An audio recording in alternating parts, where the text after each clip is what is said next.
Diperiksa di Polda Metro Jaya, Aiman Wicaksono menyebut dirinya dicecar dengan 60 pertanyaan selama 5 jam.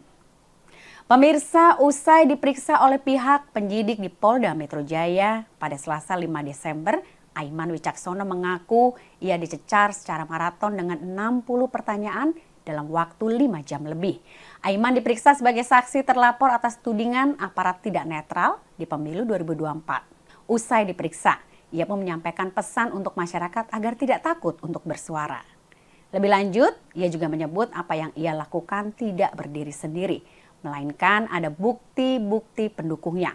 Dan bukti-bukti tersebut sudah diserahkannya ke penyidik. Kemudian Aiman juga menegaskan ia tidak bermaksud menuding aparat berlaku tidak netral di pemilu 2024 dengan pernyataan sebelumnya. Hingga saat ini ia juga merasa janggal dengan kasus ujaran kebencian yang menyeret namanya itu. Menurut pengakuan Aiman, ia sangat mencintai institusi Polri karena selama 22 tahun ia sudah memiliki pengalaman melakukan liputan di lingkungan Polri.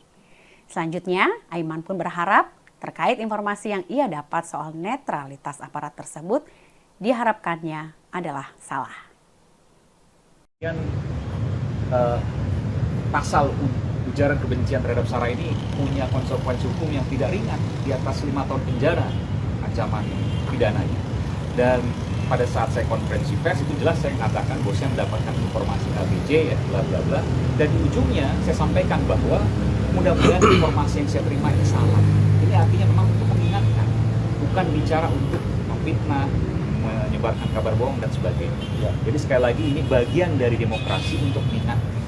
Ya, dan perlu kita sampaikan, bukti dari pelapor itu adalah bukti potongan dari sosial media, dari TikTok, dan ini menjadi perhatian kita karena kita tadi melihat ya tersebut. Dan sebenarnya apa yang disampaikan oleh saudara Aiman Wicaksono harus dilihat secara utuh.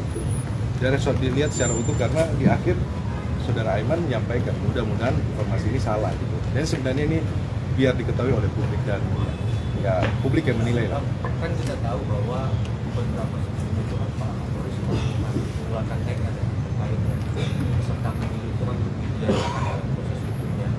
Nah kita lihat bahwa kan Pak Aiman itu kan peserta pemilu juga kan. Apakah dalam pemeriksaan kali ini terkait dengan PR dari Kapolri juga disampaikan? Tidak disampaikan. Jadi tidak disampaikan terkait dengan telegram dari Kapolri bahwa peserta pemilu tidak dapat diproses pidana gitu. Harus menunggu sampai proses pemilu selesai. Terima kasih buat rekan media yang sudah mengingatkan.